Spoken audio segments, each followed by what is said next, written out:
제가 봉독하겠습니다. 예수께서 제자들에게 이르시되 실족하게 하는 것이 없을 수는 없으나 그렇게 하게 하는 자에게는 화로다.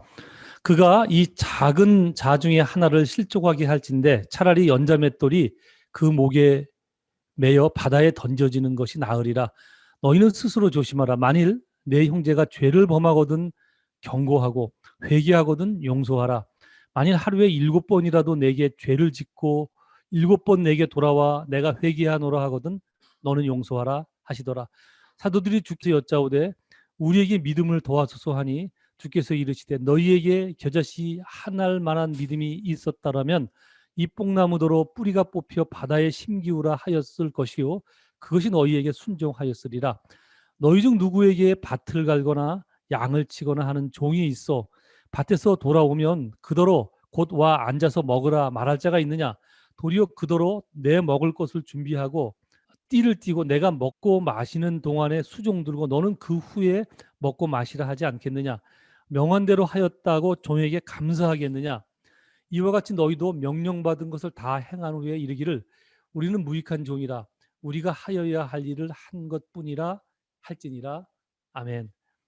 예, 잠시 기도하고 성도의 책임으로서의 믿음이라는 제목으로 오늘 봉독한 말씀을 잠시 살펴보도록 하겠습니다. 기도하겠습니다.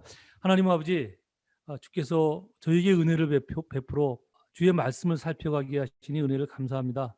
또한 감사한 것은 코로나 상황의 이 위중함 속에 또 저희가 알고 있는 지체들 아무런 어려움 없이 다 이겨낼 수 있도록 해주신 것 그 또한 감사를 드립니다.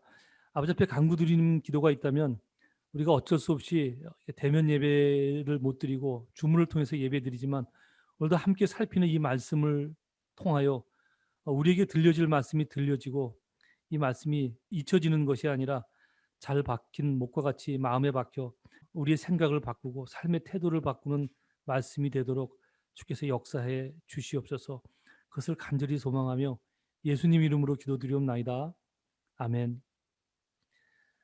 여러분 한 주 평안하셨습니까? 어찌어찌하다 보니 벌써 2월의 마지막 주가 되었습니다. 바라기는 하루속히 코로나 바이러스 사태가 사라져서 마음껏 함께 교회에서 예배하는 날이 왔으면 좋겠습니다. 그날을 소망하며 오늘을 믿음 안에서 사는 성도가 되기를 소망합니다. 우리는 누가복음 16장에서 예수님께서 불의한 청지기가 행한 일을 비유로 말씀하며 각자 자기에게 주어진 재물을 미래를 준비하는 일에 사용하길 권면하신 내용을 우리가 16장에서 살펴보았습니다. 그때 저는 예수님은 하필이면 주인의 재물을 자기 것처럼 사용한 불의한 청지기를 예로 들어 그 말씀을 하셨는지에 대해서 말씀을 드렸습니다. 왜 그렇게 하셨는지 혹시 기억나십니까? 그 이유는 모든 성도가 불의한 청지기와 같기 때문이다라고 말씀을 드렸습니다. 왜냐하면 우리에게 있는 모든 재물과 재능과 기회는 모두 나의 것이 아니라 나의 주인 되시는 하나님의 것인데 그 모든 것을 나의 것처럼 사용하기 때문이다라고 말씀드렸습니다. 그래서 예수님께서 당신을 따르는 사람들에게 이 세대의 아들도 그렇게 자기 미래를 위해서 준비할 줄 아는데 빛의 자녀들도 하나님께서 잠시 맡겨준 재물을 가지고 자신의 미래를 위해 준비해야 한다라고 말씀하셨던 것입니다. 여기서 미래는 하나님 앞에서 삶을 결산할 그런 미래를 말하는 거죠. 5년 뒤, 3년 뒤 그 얘기를 하는 것이 아니라 하나님 앞에 서서 평가받을 그 미래, 그 미래를 말합니다. 그러니까 지금 자기에게 주어진 재물, 크게는 그 원어로 하면 만모니즘인데 자기가 바라고 원하는 욕구 모든 것들이죠. 재물, 재능, 기회, 어떤 권위, 아주 자기에게 주어진 그 모든 것들로 하나님의 나라와 선한 일을 위해서 사용하라는 그런 말씀입니다. 그러나 기억하시겠지만 바리새인들이 예수님의 권면을 비웃었습니다. 그러자 예수님은 그들이 무엇을 착각하고 있는지에 대해서 말씀을 해주시죠. 왜 그들이 비웃었는지에 대해서 말씀하시는 거죠. 과연 뭐라 말씀하셨을까요? 그 내용이 오늘 본문과도 이어지기 때문에 다시 한번 확인하도록 하겠습니다. 누가복음 6장 14절과 15절 말씀입니다. 지난주 집중해서 살펴본 말씀이죠. 누가복음 14장 15절 다시 한번 읽도록 하겠습니다. 누가복음 14장 16장 14절 시작. 바리새인들은 돈을 좋아하는 자들이라. 이 모든 것을 듣고 비웃거늘 예수께서 이르시되 너희는 사람 앞에서 스스로 옳다 하는 자들이나 너희 마음을 하나님께서 아시나니 사람 중에 높임을 받는 그것은 하나님 앞에 미움을 받는 것이니라. 14절을 한번 보아주십시오. 14절에 보면 바리새인들이 예수님께서 불의한 청지기를 비유로 들어 말씀하신 권면을 비웃었다 그렇게 기록되어 있죠. 그들이 비웃는 이유는 그들이 돈을 사랑하기 때문이다 라고 말씀하고 있습니다. 그 말을 풀어 설명하면 이런 뜻입니다. 굳이 돈까지 써서 남을 위해 사용해야만 구원받나? 그런 뜻입니다. 나는 이미 사람들로부터 존경받을 만큼 율법을 다 지켰고 그것으로 유대인에게 본보기가 되고 있으니 그것으로 충분한 것 아닌가? 그런 뜻입니다. 여러분 정말 그런 뜻일까요? 정말 그런 뜻입니다. 그것을 어떻게 알 수 있나 하면 15절에 예수님께서 그들의 속마음이 그렇다고 말씀하고 있기 때문입니다. 여러분 15절을 보아주십시오. 뭐라고 말씀하셨죠? 너희는 사람 앞에서 스스로 옳다 하는 자들이나, 그게 이제 스스로 자기들이 칭찬받고 있다고 착각하는 거예요. 자들이나 너희 마음을 하나님께서 아시나니 사람 중에 높임을 받는 그것은 하나님 앞에 미움을 받는 것이니라. 그런 말씀을 하십니다. 즉 스스로 생각할 때 자기는 구원에 이르렀다고 생각하고 유대인들이 그렇다고 치켜 세워주니까 스스로 그것으로 충분하다고 생각하지만 하나님의 생각은 다르다는 말씀입니다. 저는 그래서 지난주 하나님의 기준이라는 제목으로 말씀을 전하였던 것입니다. 즉 바리새인들은 율법만 잘 지키면 사람들이 인정해 주면 하나님 나라에 들어갈 수 있다고 생각했습니다. 그러나 하나님의 기준은 다르다는 뜻이죠. 성경은 분명하게 말씀합니다. 하나님께서 율법을 주신 이유는 그것을 지켜 구원에 이르라고 주신 것이 아니라고 기록하고 있습니다. 그 말씀이 어디 있습니까? 예, 로마서에 아주 구체적으로 잘 설명되어 있습니다. 율법은 하나님의 기준입니다. 율법은 구원의 도구가 아닙니다. 즉 인간으로 하여금 무엇이 죄인지 깨닫게 하시려고 기준을 정해 주신 것입니다. 여러분 기준이 없으면 죄인지 아닌지 무엇으로 판단하느냐고요. 그 판단은 오직 인간들이 판단하게 되어 있거든요. 인간이 마음을 합쳐 기준을 정하면 그것이 기준이 됩니다. 근데 아시겠지만 그 기준은 언제든지 변합니다. 그죠? 예, 다수에 의해서 변하고 시대에 의해서 변하고 상황에 의해서 변합니다. 제가 지난주 말씀드렸잖아요. 며느리의 양심과 시어머니의 양심이 다르고 전쟁 때의 기준과 평상시의 기준이 다르다고 말씀드렸죠. 예, 그러니까 무엇이 죄인지 무엇이 죄가 아닌지 그것은 사람이 정하는데 그렇게 할 수 없습니다. 여러분 그것 아십니까? 하나님께서 에덴 동산을 만드실 때 인간을 만들어 놓고 뭐라고 말씀하시죠? 동산 중앙에 있는 선악을 알게 하는 나무를 열매를 따먹지 말라 그렇게 말씀합니다. 왜 그것을 말라 하셨냐면 그것을 따먹으면 인간이 스스로 높아져서 자기가 선과 악을 규정짓는 자리에 들어간다는 뜻이거든요. 근데 인간이 지금 그 아담과 하와의 DNA가 남아 있어 갖고 죄성이죠. 그게 남아 있어서 인간은 항상 지금까지도 점점 무엇이 강화되어져 내려오고 있나 하면 자기가 죄를 규정짓는 기준이 됩니다. 인간이 스스로. 그게 문제라고요. 예. 그래서 우리가 합의하면 죄가 아니에요. 제가 그래서 그 전에 지난주엔가 동성애 예도 전해드렸잖아요. 그게 뭐 중세 시대는 물론이고 근대 시대만 해도 그것이 엄격하게 제한되어져 있는데 오늘날 그거 제한하면 법에 걸리죠. 그죠? 아직은 다행히 우리나라는 그 법이 아직 그 도입되지 않았는데 미국만 해도 차별하면 차별죄에 걸려듭니다. 점점 그런 것이 인간들이 규정을 정해서 그건 죄가 아니야라고 말한다는 것입니다.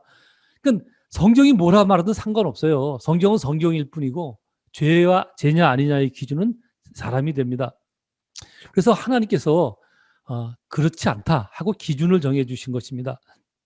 그 좋은 예가 지난주 이제 살펴본 18절에 등장하는 간음에 대한 말씀입니다.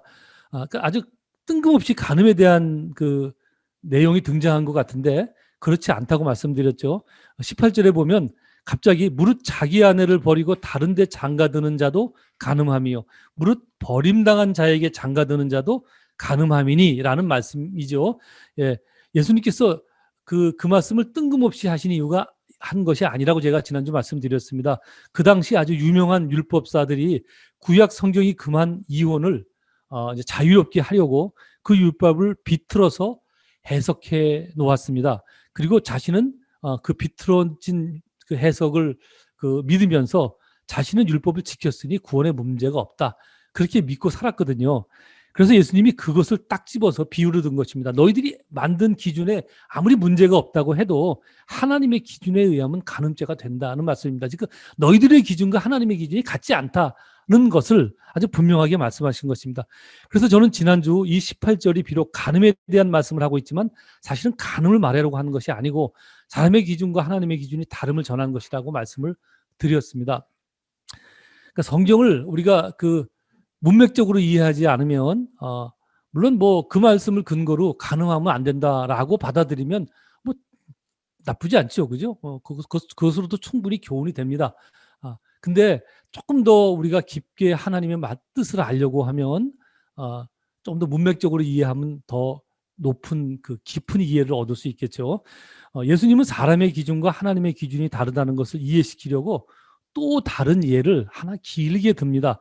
지난주 제가 본문으로 정해놓고 살펴보지 못한 내용이 그 또 다른 예수님께서 드신 길게 말씀하신 비유 내용입니다. 오늘 본문을 살펴보기에 앞서 시간이 없지만 뭐 이렇게 되면 이제 오늘 본문 내용이 조금 짧아지고 또 다음 주에 또 이렇게 합쳐져서 또 살펴보면 되겠죠. 어쨌든 오늘 본문에 앞서 짧게 지난주 살펴보지 못한 그 내용을 살펴보고 오늘 본문 내용으로 들어가도록 하겠습니다. 지난주 살피지 못한 16장 19절에서 31절까지 내용은 성도들에게 많이 알려진 구절입니다. 주일학교를 다니신 분들은 아마 다 알고 있는 내용입니다. 일명 부자와 거지 나사로 이야기입니다.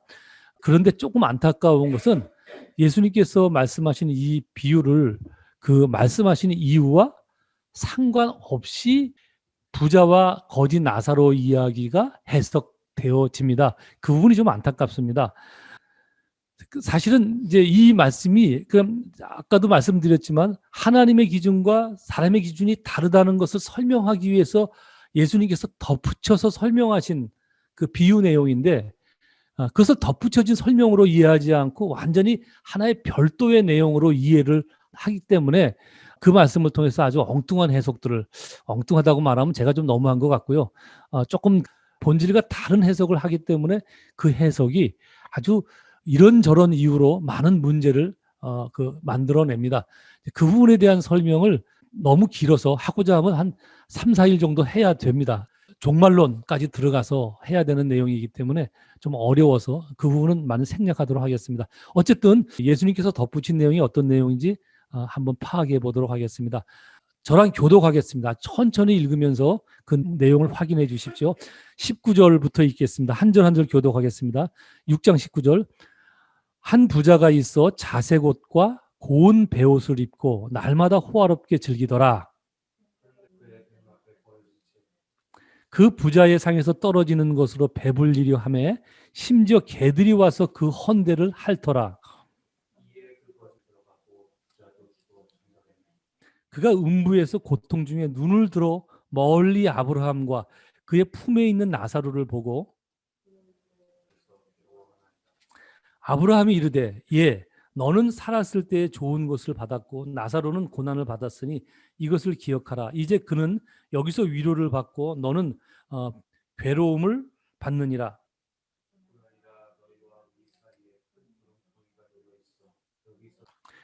이르되 그러면 아버지여 구하노니 나사로를 내 아버지 집에 보내소서. 아브라함이 이르되 그들에게 모세와 선지자들이 있으니 그들에게 들을지니라. 같이 읽겠습니다. 이르되 모세와 선지자들에게 듣지 아니하면 비록 죽은 자 가운데서 살아나는 자가 있을지라도 권함을 받지 아니하리라 하였다 하시니라. 예, 비유의 대략적인 내용은 아시겠죠? 그러나 조금 설명이 필요한 부분이 있습니다. 예수님의 이 비유에 등장하는 부자는 누구며 거지 나사로는 누구를 가리키는 것이냐 하는 것입니다. 16장 내용으로 볼 때 이제 쭉 이어지는 말씀이잖아요. 그래서 그 내용으로 볼 때 이 비유에 등장하는 부자는 지금 예수님의 말씀을 듣고 있는 돈을 사랑하고 율법을 잘 지켜 구원에 자신이 있다고 생각해서 그 온갖 예수님의 비유대로 하면 자색 옷과 고운 베옷을 입고 날마다 호화롭게 즐기고 있는 바리새인들입니다. 그리고 거지 나사로는 당시 바리새인들이 개보다 못한 죄인으로 취급하였던 세리와 창기들을 의미합니다.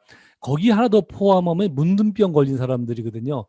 죄가 많아서 문둥병 걸렸다고 생각합니다. 그 문둥병 걸려서 이렇게 주로 이제 심한 피부병을 다 문둥병이라고 그때 그랬는데 그 피부병을 앓고 있으면 개들이 와서 핥고 그랬거든요. 그 부분을 예수님께서 좀 묘사를 하셨죠. 그런 사람들을 이야기합니다. 바리새인들은 그 자기들과 그런 사람들의 관계에서 당연히 자신들이 하나님의 낙원에 들어갈 때 잘하고 생각을 하면서 그렇게 살았습니다. 그런데 예수님은 비유를 통해서 전혀 다른 결과를 말씀합니다. 어느 날 그 둘이 모두 죽었다는 비유지요. 그런데 놀라운 일이 그 비유 속에서 벌어졌습니다. 당연히 구원에 이를 줄 알았던 부자는 고통스러운 음부에 내려갔고, 당연히 지옥에 갈 줄 알았던 거지 나사로는 천사에 받들려 아브라함의 품에 안겨 있습니다. 여기서 아브라함의 품은 이제 낙원을 일컫는 유대인들의 관용어입니다. 낙원이라는 얘기가 나왔고 음부라는 얘기가 나왔습니다. 그래서 이런 단어를 성경에서 종말론, 말세론이죠. 종말론을 해석할 때 사람이 죽으면 어디에 가느냐, 음부냐, 낙원이냐 이런 거를 그 해석할 때 자꾸 이 본문을 끌어들이거든요. 이건 사실 그 본문을 설명한 것이 아니기 때문에 여기서 그 본문을 끌어들이면 낙원을 끌어들이고 음부가 어떤 개념이라는 걸 끌어들이면 사실 굉장히 그 말도 안 되는 결론이 나거든요. 그래서 제가 이 예수님의 비유는 그렇게 해석하면 안 된다는 말씀을 전에도 드렸던 기억이 납니다. 어쨌든 아브라함의 품은 낙원을 일컫는 유대인들의 관용어입니다. 어쨌든 그때야 비로소 그 부자가 깨닫습니다. 구원에 대한 하나님의 기준이 자기의 생각과 다름을 알았던 것입니다. 그래서 아브라함에 간청하지요. 자기 형제가 5명이 있는데 그들에게 이 사실을 알려 그들이 자기처럼 이곳에 오지 않게 해달라 그렇게 간청을 합니다. 아브라함이 대답이죠. 그러니까 이것도 이제 예수님의 비유에 등장하는 내용이에요. 모세와 선지자들에게 듣지 아니하면 죽은 자가 살아나 권면해도 듣지 않는다. 그렇게 말합니다. 즉 이미 모세와 선지자를 통해 하나님의 기준을 다 말해주어도 듣지 않았는데 이제 누구를 보낸들 듣겠느냐라고 말씀한 것입니다. 몇 번 말씀드리지만 성경의 비유를 해석할 때는 오직 그 비유를 말씀하신 목적 안에서 해석을 해야 됩니다. 그것을 유식한 신학 용어로 원포인트 해석이라고 합니다. 원포인트 해석. 그러므로 요약하자면 부자와 거지 나사로의 비유는 자기들 기준으로 구원에 대한 확신을 하고 있었던 바리새인들에게 하나님의 기준은 인간의 기준과 다름을 말씀하신 것입니다. 너희들이 아무리 그렇게 인정하고 천국에 들어간다고 해도 하나님의 기준으로 볼 때 너희는 거기 못 가라고 말씀하신 것입니다. 제가 앞에서 그런데 성도들이 이 비유를 잘못 오해한다고 말씀드렸죠. 이제 조심하셔야 됩니다. 이제 본문 내용을 살펴보도록 하겠습니다. 사실 그 이 조심해야 될 부분을 사실 굉장히 중요한 이야기입니다. 근데 그 내용을 얘기하자면 아까도 말씀드렸지만 조금 더 깊게 아주 여러 번 나눠서 말씀드려야 되는데 이게 얼굴을 대하고 설교를 해도 그렇게 길게 하면 쉽지 않은데 줌으로 이야기하면 아마 다 졸지 않을까 생각되어집니다. 그래서 그냥 그 부분은 혹시 기회가 되면 조금씩 더 설명을 드리기로 하고 오늘은 그만하도록 하겠습니다. 이제 어쨌든 그 결론으로 말씀하면 하나님의 기준과 인간의 기준이 다르다. 여러분 그냥 목사님이 그렇게 말씀하셨구나 그러고 지나가지 말고 여러분 깊이 생각하셔야 됩니다. 하나님의 기준과 인간의 기준이 다릅니다. 구원에 있어서 다르고 또 다른 그 영역에 있어서 오늘은 이제 또 다른 영역을 말씀한 건데 상당 부분 다르다는 것을 우리가 알아야 됩니다. 어쨌든 이제 본문 내용을 살펴보겠습니다. 오늘 본문 내용도 예수님 말씀의 흐름을 놓치면 각기 다른 3가지 교훈이 뜬금없이 나열된 것처럼 보입니다. 그러나 그렇지 않습니다. 16장에 기록된 불의한 청지기의 비유나 거지 나사로의 비유에서 이어진 말씀입니다. 예수님은 이번에는 시선을 이제 제자들에게 돌렸습니다. 앞에 거지 나사로의 비유, 불의한 청지기의 비유는 그 자리에 모여있던 바리새인들에게 한 말씀이거든요. 그 말씀을 하실 때 그러니까 예수님이 말씀하는 자리에는 바리새인과 서기관들도 있었고 예수님을 따르는 제자들도 많았습니다. 그러니까 12명의 제자를 포함하는 많은 사람들이 예수님의 말씀을 듣기 위해 몰려들었습니다. 그런 사람들도 있었습니다. 근데 앞에서 한 말씀은 바리새인들에게 한 말씀이고 너희들이 잘못 생각하고 있다라는 말씀을 한 것이에요. 근데 그 말씀을 맞지자 예수님께서 얼른 고개를 돌려 제자들에게 말씀을 하셨다는 것입니다. 과연 뭐라고 말씀하셨을까요? 먼저 1절에서 4절까지 내용을 읽도록 하겠습니다. 7장 1절 시작. 예수께서 제자들에게 이르시되 실족하게 하는 것이 없을 수는 없으나 그렇게 하게 하는 자에게는 화로다. 그가 이 작은 자 중에 하나를 실족하게 할진대 차라리 연자맷돌이 그 목에 매여 바다에 던져지는 것이 나으리라. 너희는 스스로 조심하라. 만일 내 형제가 죄를 범하거든 경고하고 회개하거든 용서하라. 만일 하루에 7번이라도 내게 죄를 짓고 7번 내게 돌아와 내가 회개하노라 하거든 너는 용서하라 하시더라. 얼핏 보면 제자들에게 남을 실족하게 하지 말라는 권면과 다함이 없는 용서를 해야 된다는 권면으로 들립니다. 어떻게 보면 그 두 내용도 사실 연결성이 없이 상관관계 없이 이렇게 이어진 내용처럼 보여집니다. 물론 그렇게 생각해도 남을 실족하게 하지 말라는 말이나 다함이 없는 용서를 해야 된다는 말은 사실 그렇게 받아들여도 우리에게 큰 신앙에 유익이 있는 것은 사실입니다. 그러나 그렇게 생각하면 사실은 예수님께서 무엇을 말씀하시려 했는지를 놓치게 됩니다. 어찌 보면 얻는 것에 비하여 무엇을 말씀하시려 했는지를 놓치면 더 큰 것을 놓치는 거거든요. 얻는 것보다 잃는 것이 더 크죠. 이런 데서 우리가 좀 조심해서 살펴야 되죠. 여러분, 왜 예수님은 갑자기 시선을 제자들에게 돌려 이런 말씀을 하셨을까요? 그 이유는 앞에서 바리새인들에게 구원에 대한 하나님의 기준이 다름을 말씀하셨기 때문입니다. 즉 바리새인들이 자신들은 율법을 열심히 지켰으므로 당연히 낙원에 이를 수 있다고 생각하고 있을 때 예수님의 말씀은 하나님의 기준으로 볼 때 구원에 가까운 사람은 율법으로 스스로 의롭다 여기는 사람이 아니라 하나님의 긍휼함이 더욱 필요한 사람들, 즉 멸시와 천대를 받고 있었던 그 시대 거지 나사로와 같은 사람들이다. 그런 것을 말씀하셨잖아요. 예? 그렇죠. 여러분 앞에서 살펴보죠. 그렇게 말씀하셨죠.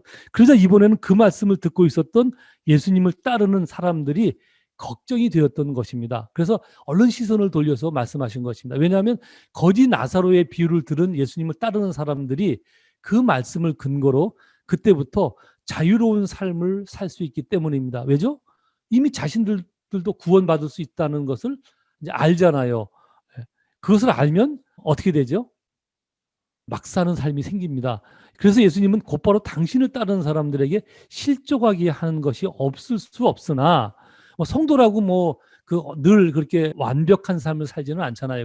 그러니까 성도로서 잘못 살았기 때문에 남이 나로 인해서 하나님의 말씀을 받아들이는데 실족하게 할 수는 있으나 그렇게 하는 자는 화가 된다는 말씀입니다. 화가.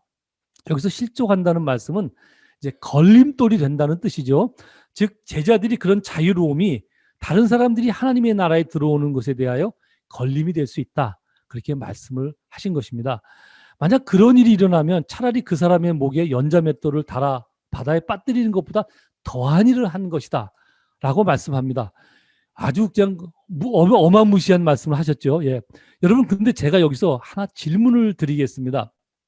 하나님께서 작정하신 구원을 여러분이 혹은 내가 잘못 행동함으로 인해서 그 사람이 구원받는 것을 막을 수 있을까요? 없을까요?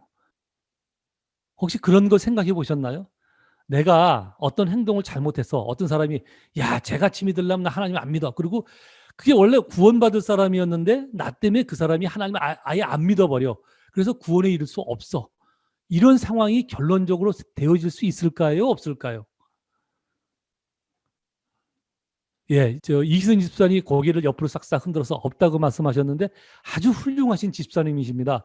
없습니다. 예. 왜냐하면 사람이 그 하나님의 구원을 막을 수 없기 때문입니다. 그 부분에 대해서 로마서 8장 36절에 보면 바울이 분명하게 말하죠. 누가 우리를 그리스도의 사랑에서 끊을 수 있느냐? 그렇게 말씀합니다. 기근이냐, 적신이냐, 칼이냐, 그러면서 막 나열을 하죠. 하나님의 사랑에서 인간은 누구도 어느 누구도 끊을 수 없습니다. 인간이 막을 수 없다는 말씀입니다.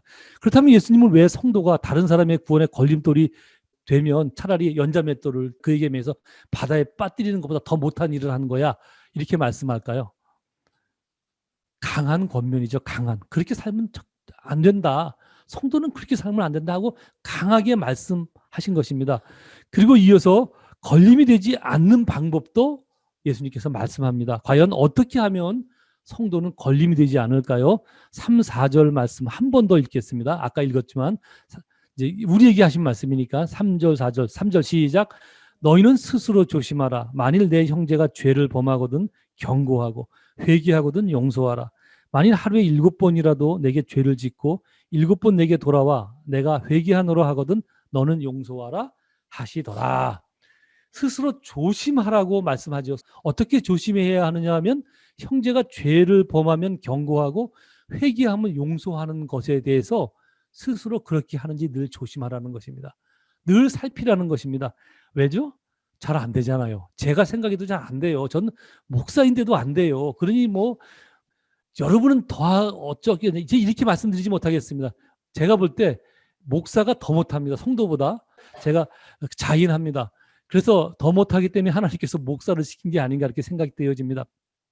어쨌든 자기가 스스로 그것을 살펴보라는 것입니다. 죄를 범하면 경고하고 회개하면 용서하고 있는지 살펴보라는 것입니다. 여기까지는 그리 어렵지 않은데 그 다음 이어지는 말씀이 우리를 놀라게 하죠. 누가 나에게 피를 입혀 용서를 해 주었는데 그 사람이 바로 나가 또다시 같은 피를 나에게 입혔습니다. 그래도 용서해 주라는 말씀입니다. 그런데 그 사람이 하루에 그런 일을 7번 해도 7번 다 용서해 주라고 말씀합니다. 이런 일이 실제 우리에게 있으면 어떤 일이 벌어질까요? 여러분은 몇 번 용서할 수 있을 것 같아요? 저는 아주 크게 잡아서 2번 정도는 용서할 수 있을 것 같아요. 근데 3번은 힘들 것 같아요. 예. 여러분도 아마 3번은 쉽지 않을까 이렇게 생각되어집니다. 그런데 예수님의 말씀은 용서를 빌면 용서를 비는 대로 다 용서해 주라는 말씀입니다. 성경에 7이라는 숫자는 7을 말하는 것이 아니고 다함이 없음을 뜻하는 숫자거든요. 즉 용서를 구하면 언제든지 용서하라는 말씀입니다. 여러분 실제 그런 일이 있으면 어떤 현상이 생길까요? 용서를 구하면 다 용서해줘. 여러분이 한번 그 용서를 받는 사람이라고 생각해 보십시오. 실제 우리는 그런 사람들이거든요. 우리가 잘못을 하면 하나님께 용서를 구하잖아요. 물론 하루에 7번 용서를 구하는 사람이 있는지는 잘 모르겠지만 우리는 살아가면서 제가 생각해도 용서를 구하고 다음에 또 가서 용서하고 또 가서 용서하고 또 가서 같은 죄를 졌다고 하나님 앞에 용서를 구합니다. 여러분 우리가 그렇게 할 수 있는 이유가 뭐죠? 하나님은 우리가 용서를 구하면 그가 용서하시는 분임을 알기 때문에 우리는 그렇게 용서를 하나님 앞에 반복해서 구합니다. 근데 여러분 스스로 한번 생각해 보십시오. 그렇게 늘 그 용서 구하면 또 용서를 하면 되니까 여러분들이 죄 짓고 잘못하는 것에 대해서 솔직히 조금 마음이 그 뭐랄까 편안해집니까? 아니면 더욱더 긴장이 됩니까? 우리 솔직하게 자기의 마음에 가슴에 손을 얹고 한번 이 시간 생각해 보십시오. 긴장됩니까? 풀어집니까? 더 물을 것도 없지요. 그죠? 풀어지지요. 예. 그 우리가 사실 살면서 하나님 앞에 죄 짓고 사는 것, 즉 하나님께서 하지 말아야 될 것, 하라고 권면하는 것, 이 모든 것들에 대해서 크게 관심 없이 살아갑니다. 자기들 마음대로 살죠. 아무리 너에게 주어진 물질이 너 것이 아니라 하나님의 것이기 때문에 잘못 사용하면 불의한 재물이다라고 지난주에 제가 드렸잖아요. 여러분은 지난 주간 살면서 그 부분을 얼마나 마음에 새기고 사셨습니까? 그냥 한 귀로 듣고 한 귀로 잃어버리지는 않았습니까? 솔직히 그렇죠. 그죠? 왜냐하면 다음 주에 또 목사님이 말씀하실 것인데 뭐 그냥 또 들으면 되지. 그리고 우리 살고 있는 것이 우리들의 실정입니다. 즉 어떤 현상이 나타나면 막 살죠. 막 그냥 방만한 삶의 태도가 나오죠. 그죠? 예. 마음껏 막 살고 언제든지 그렇게 할 수 있는 이유는 언제든지 자기가 입혔을 때는 그 상대를 찾아가서 용서를 빌면 되기 때문에 막 사는 성도가 생겨질 것입니다. 여러분, 진짜 성도는 그렇게 막 살아도 될까요? 제가 그럴 수 없다고 로마서에도 그럴 수 없는 일을 하고 말씀하고 있다고 제가 여러분 앞에 몇 번 소개를 드렸죠. 예, 그럴 수 없습니다. 당연히 그렇게 살면 안 되죠. 그죠? 근데 오늘 본문에 나타난 예수님의 말씀만 보면 그렇게 살아도 된다는 것으로 오해가 될 수 있습니다. 그죠? 언제든지 용서하면 담이 없이 용서해 주라고 하시니 그러면 그렇게 살아도 되나라고 오해를 할 수 있게 되는 것입니다. 묻지도 말고 따지지도 말고 용서해 주라니 얼마든지 그럴 수 있는 것으로 오해할 수 있지 않겠습니까? 그래서 그 말씀을 듣고 있던 예수님의 12제자, 그죠? 뭐 그 많은 무리에게 쓱 돌려서 하신 말씀인데 그 말씀을 듣고 제일 헷갈렸던 사람이 예수님의 12제자입니다. 그래서 예수님께서 말씀하시니 그게 말이 되느냐고, 그렇게 살면 성도가 그렇게 살면 되냐고 이렇게 따져 물을 수도 없고, 그렇다고 그냥 막 그 말씀을 받자니 도무지 이해가 되지 않았습니다. 아니, 용서하는 대로 용서해 주라니 이게 말이 돼? 그렇게 하면 버릇이 잘못 들지. 그래서 사람이 되겠어? 라는 생각이 드니 이걸 따져 물을 수도 없고 이해는 되지 않고, 여러분 도대체 어떻게 하라는 것인지 힘들었습니다. 그래서 그들이 어떻게 하였을까요? 5절을 한번 읽도록 하겠습니다. 5절 시작. 사도들이 주께 여짜오되 우리에게 믿음을 더하소서 하니. 예. 왜 제자들이 믿음을 더해달라고 말했는지 아시겠죠? 예. 이성으로 도무지 이해가 되지 않았기 때문에 그렇습니다. 아니, 어떻게 사람이 같은 죄를 7번이나 짓고 또 용서를 하필면 그런 사람을 끝까지 용서할 수 있어? 그런 생각이 목구멍 끝까지 차올랐으나 차마 입으로 말하지 못하고 그 말씀을 이해할 수 있는 믿음을 달라라고 말하는 것입니다. 참 제자들의 그 상황이, 그렇게 묻는 제자들의 상황이 전 마음속에 그려져서 아주 막 뭐랄까 흐뭇했습니다. 왜냐하면 제 마음을 대변하는 것 같았거든요. 뭐 제자들이라고 뭐 달랐겠습니까? 예수님, 우리에게 믿음을 더하여 주시옵소서. 도대체 뭐라고 말하는지, 이걸 받아야 됩니까? 버려야 됩니까? 차라리 이해할 수 있도록 믿음을 더하여 주십시오라고 말한 것입니다. 그래서 예수님은 뭐라고 답하셨을까요? 다 같이 6절에서 10절까지 읽겠습니다. 6절 시작. 주께서 이르시되 너희에게 겨자씨 하나일 만한 믿음이 있었더라면 이 뽕나무더러 뿌리가 뽑혀 바다에 심기라 하였을 것이요 그것이 너희에게 순종하였으리라. 너희 중 누구에게 밭을 갈거나 양을 치거나 하는 종이 있어 밭에서 돌아오면 그더러 곧 와 앉아서 먹으라 말할 자가 있느냐. 도리어 그더러 내 먹을 것을 준비하고 띠를 띠고 내가 먹고 마시는 동안에 수종 들고 너는 그 후에 먹고 마시라 하지 않겠느냐. 명한 대로 하였다고 종에게 감사하겠느냐. 이와 같이 너희도 명령받은 것을 다 행한 후에 이르기를 우리는 무익한 종이라 우리가 하여야 할 일을 한 것뿐이라 할지니라. 뭔 말인지 잘 이해가 안 되죠. 여러분 6절을 한번 도와주십시오. 제자들이 예수님의 말씀을 이해할 수 있도록 믿음을 더해달라고 요구하자 예수님의 답변은 만약 너희에게 겨자씨만한 믿음이 있어도 뽕나무 뿌리를 명하여 바다에 심어지게 할 수 있다라고 말씀을 합니다. 여러분 이 말씀은 제자들이 믿음을 잘못 이해하고 있다는 뜻일까요? 아니면 믿음이 없다는 뜻일까요? 솔직히 이 6절만 보면 그 판단을 할 수는 없습니다. 그러나 마지막 10절까지 보면 의외로 그 판단을 쉽게 할 수 있습니다. 한번 확인하겠습니다. 우선 7절에서 9절까지 내용을 보아주십시오. 8절까지 내용을 보아주십시오. 예수님께서 제자들이 믿음을 어떻게 잘못 이해하고 있는지를 예수님께서 비유를 들어 말씀하신 것입니다. 어느 주인에게 종이 있는데 그 주인이 식탁에 누워 밥을 먹고 있습니다. 그 시대 문화 습관이죠. 비스듬히 누워서 밥을 먹잖아요. 그때 밭에서 그 일을 마치고 종이 들어왔습니다. 주인이 그 종을 보고 야 밭에서 일하고 들어왔구나 수고했다. 여기서 식탁에 앉아서 나하고 같이 먹자. 그렇게 말하는 주인이 있겠느냐 하는 것입니다. 그 시대 문화 속에서 오히려 그 종을 불러 자기 밥 먹는 것을 시중 들게 한 후 그 다음에 먹으라고 하지 않느냐라고 말씀합니다. 오늘날의 상황으로서는 이제 맞지 않죠. 오늘날은 일하고 돌아왔으면 종이라도 먹이는 게 이제 당연한 것인데 그 시대는 그렇지 않았습니다. 그리고 이어진 9절과 10절은 7, 8절 말씀의 이제 결론이죠. 예수님의 그 결론은 어느 주인이 종이 명령한 대로 한 것을 감사하느냐고 비유로 말씀한 것입니다. 그와 같이 너희도 명령받은 것을 다 행한 후에 우리가 해야 할 일을 한 것뿐입니다. 그러면 된다라고 말씀합니다. 여러분 다시 한번 물어볼까요? 믿음이 있으면 뽕나무 뿌리에게 명하여 바다에 심기게 할 수 있다는 예수님의 말씀은 더욱 믿음이 강해져야 한다는 뜻입니까? 아니면 믿음을 잘못 이해하고 있다는 뜻입니까? 아직 잘 판단이 되지 않는 분도 계시리라 많으리라 저는 생각됩니다. 그래서 제가 얼른 이제 결론으로 말씀드리겠습니다. 제자들이 믿음을 잘못 이해하고 있다는 뜻입니다. 어떻게 잘못 이해했느냐 하면 제자들은 하루에 같은 죄를 7번이라니 하루에 같은 죄를 7번 용서하라니 어떻게 사람이 그런 분량으로 용서할 수 있어? 그죠? 우리도 똑같은 생각을 하죠. 예, 그런 생각이 들었습니다. 즉 믿음을 분량이나 열심 혹은 충성심으로 이해했던 것입니다. 그래서 믿음을 더해달라. 우리는 도무지 할 수 없으니 믿음을 더해달라라고 말하는 것입니다. 그러나 예수님의 말씀은 용서는 믿음의 분량이나 열심 혹은 충성심으로 이루는 것이 아니라 그리스도인의 책임이기 때문에 순종으로 하는 것이다 라는 말씀입니다.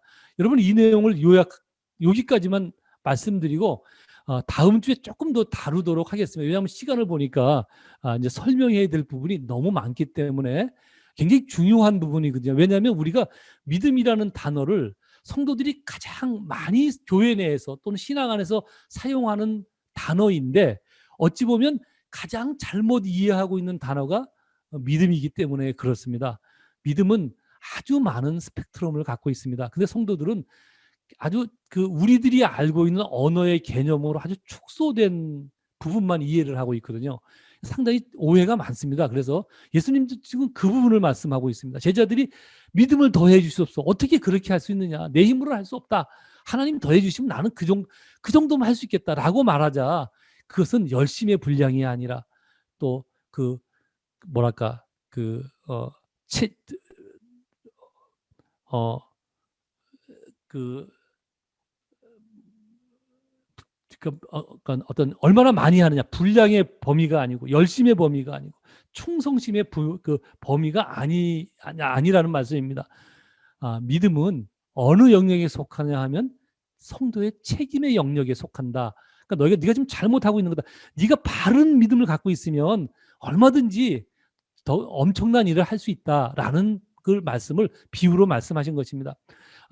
이제 그 부분에 대해서만 지금까지 제가 말씀드린 믿음과 책임에 대한 말씀은 다음 주에 조금 더 설명을 드리고 오늘은 오늘에 필요한 그 결론을 조금 더 말씀드린 후에 오늘 그 말씀을 마치도록 하겠습니다. 여러분 우리는 알게 모르게 믿음이라는 단어를 많이 사용하지요. 기도하는 것도 믿음으로 이해를 하죠. 그죠?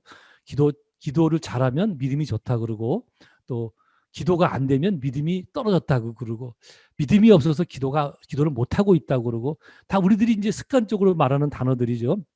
그리고 섬기는 것도 믿음의 영역 안에서 이해합니다. 믿음이 좋다면 믿음이 없어서 헌금은 물론이죠.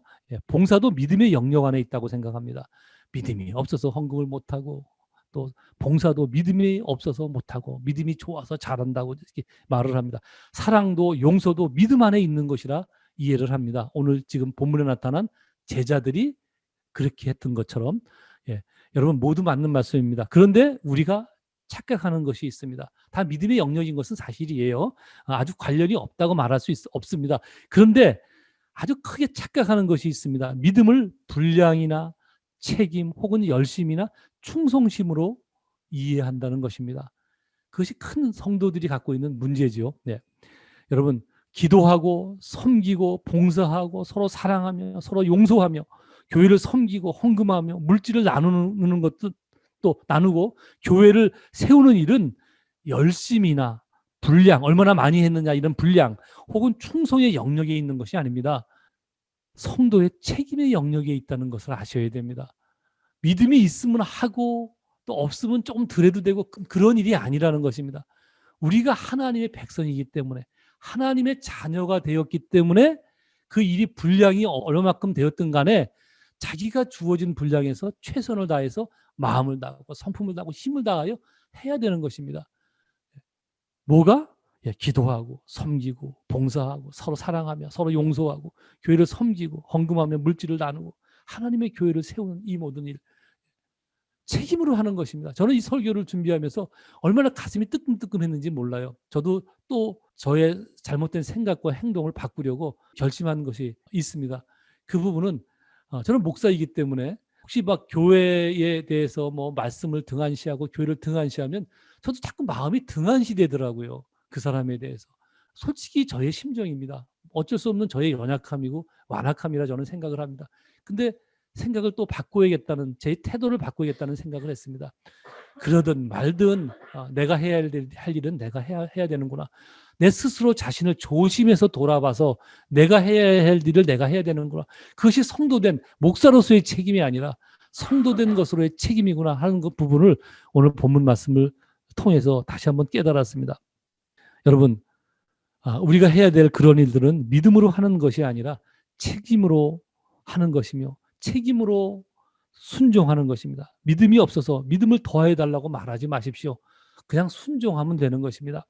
바라기는 성도인 나에게 주어진 책임에 순종해서 오늘이라는 날에 바른 믿음의 삶을 사는 저와 여러분이 되어지기를 소망합니다. 다음 주에 조금 더 그 부분에 대해서 깊이 들어가 보도록 하겠습니다. 다 같이 기도하시겠습니다.